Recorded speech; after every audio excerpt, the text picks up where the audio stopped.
Good afternoon, everyone. My name is Ocean Ramirez, and I'm an undergraduate student in Principles of Ecology at Northern Michigan University in the Department of Biology. For my research project this semester, I investigated variation in the relative abundance among coyotes, eastern cottontails, and eastern fox squirrels using a subset of Snapshot USA data so that I could learn more about how these different wildlife species interact with one another across the United States, and in particular, how they interact with each other under an agricultural landscape. I selected these species and this environmental factor of agricultural landscape for my project because agricultural development largely impacts many species in regard to their behavior and location, and I was curious to see how it might impact the relative abundance and subsequent predation behaviors between these species as well. To achieve my goal of finding out about whether or not this relationship exists, I used Snapshot USA camera trap data, which allowed me to calculate the relative abundance for each of my species, and then to go on and compare the relative abundance of these species for each of them as well.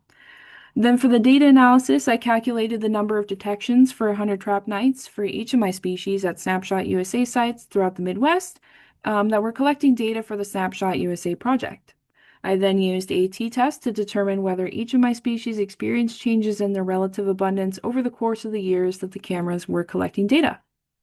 I actually found that the relative abundance of all three of my species, the coyote, eastern fox squirrel, and eastern cottontail, did not differ across the time that the cameras were collecting data.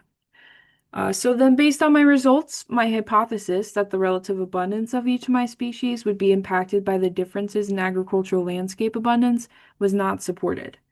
A potential reason for this is because there is a plethora of environmental factors at play when you're measuring a species' relative abundance, as well as their predation relationships, and it's possible that without predetermined relationship data in these areas, agricultural landscape impact cannot be measured as accurately. To learn more about this ecology of the species, future research could investigate the impacts of agricultural landscape on species displacement and dietary behaviors, and this could provide a basis for continued investigation in how agricultural land might alter the relative abundance of species as well as their predatory relationships.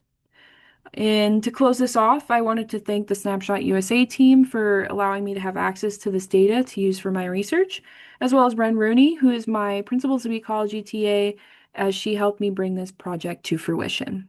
And I'd also like to thank you all for giving me the opportunity to speak about this research, as it's of particular interest to me, and I think there's a lot to learn from investigating this topic further. Thank you.